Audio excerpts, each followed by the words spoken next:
Slušanje i odučavanje. Neke je od nas probudila gorka životna stvarnost.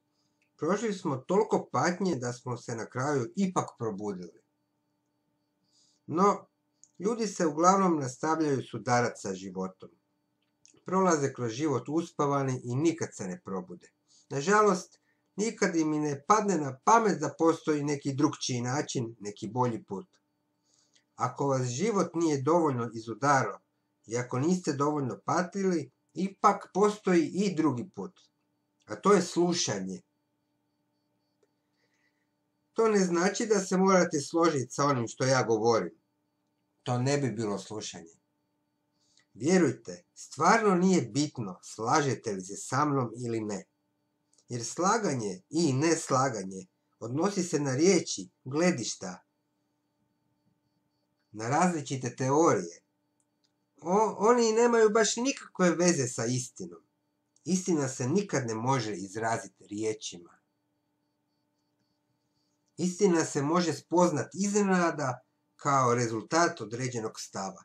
Dakle, vi se i ne morate slagati sa mnom, a ipak spoznati istinu. Ali morate biti otvoreni i voljni spoznati nešto novo.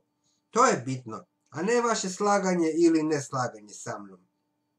Ono što vam u konačnici nudim, i onako je samo teorija. Nijedna teorija ne može u potpunosti objasniti stvarnost. Prema tome, ja vam neću govoriti o istini, nego o zaprekama istini. Njih vam mogu opisati. Istinu nju ne mogu opisati. To nitko ne može.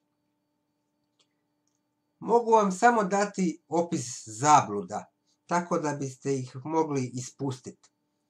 Ovo je sve što mogu učiniti za vas. Izazvat vaša uvjerenja i sustav vrijednosti koji vas čini nesretnim. Mogu vam pomoći u odučavanju. To je zapravo bit duhovnog učenja. Odučavanje. Odučavanje od gotovo svega što su vas učili. Volja za odučavanjem, za slušanjem. Slušate li, kao većina ljudi, samo kako bi potvrdili ono što već znate? Promatrajte svoje reakcije dok ovo slušate. Često ćete biti zgranuti ili šokirani ili iziritirani ili frustrirani ili ćete reći da je to sjajno. Ali zapravo slušate kako biste potvrdili svoje mišljenje. Ili možda ipak slušate kako biste otkrili nešto novo. To je bitno. Da otkrijete nešto novo, pa makar vam nikad ne koristilo. Uspavanim ljudima to je teško.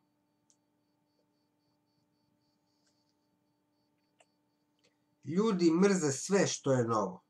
Baš mrzimo. Čim prije toga postanemo svjesni, tim bolje. Ne želimo nove stvari, posebno kad nas uznemiravaju, kad donose promjene. Posebno ih ne želimo kada treba izgovoriti onu bio sam u krivu.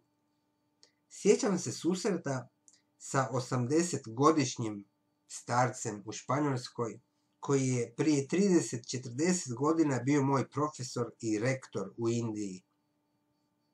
Išao je na jedan od mojih seminara. Rekao mi je, ovo što govoriš, trebao sam čuti prije 60 godina. Znaš, cijeli sam život bio u krivu. Kada ovo čujete, to vam je kao da vidite jedno od svjetskih čuda. To je otvorenost istini, bez obzira na posljedice, bez obzira na to kamo vodi. Čak i kada ne znaš kamo bi te to uopće moglo odneti. To je vjera, ne vjerovanje, već vjera. Vaša uvjerenja pružaju vam dosta sigurnosti, dok vjera donosi nesigurnost. Nikad ne znaš. Spreman si slijedit i potpuno si otvoren. Spreman si slušat. Podsjećan. Biti otvoren ne znači biti lako vjeran. To ne znači slijepo gutat sve što ti neko govori. Ne. Morate preispitati sve što vam govorim. Ali preispitujte otvorenog srca, a ne iz tvrdoglavosti, i preispitujte sve.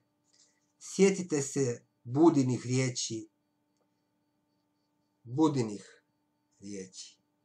Svećenici i učenici ne smiju slušati moje riječi bez dužnog poštovanja, ali ih moraju izučavati na način na koji zlatar izučava zlato, režući ga, bruseći, čisteći, pretapajući. Kada tako činite, onda doista slušate. Napravili ste još jedan veliki korak u pravcu buđenja.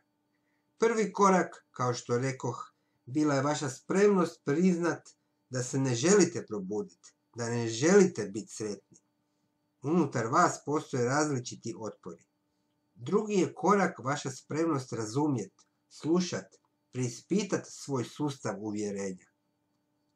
Ne samo religioznih, nego i političkih, društvenih, psiholoških, svih svojih uvjerenja. Spremnost da uvijek ponovo preispitujete njihovu vrijednost u smislu i na način Budine metafore o zlataru. A ja ću vam nastojati pružiti mnoštvo prilika za takvo preispitivanje.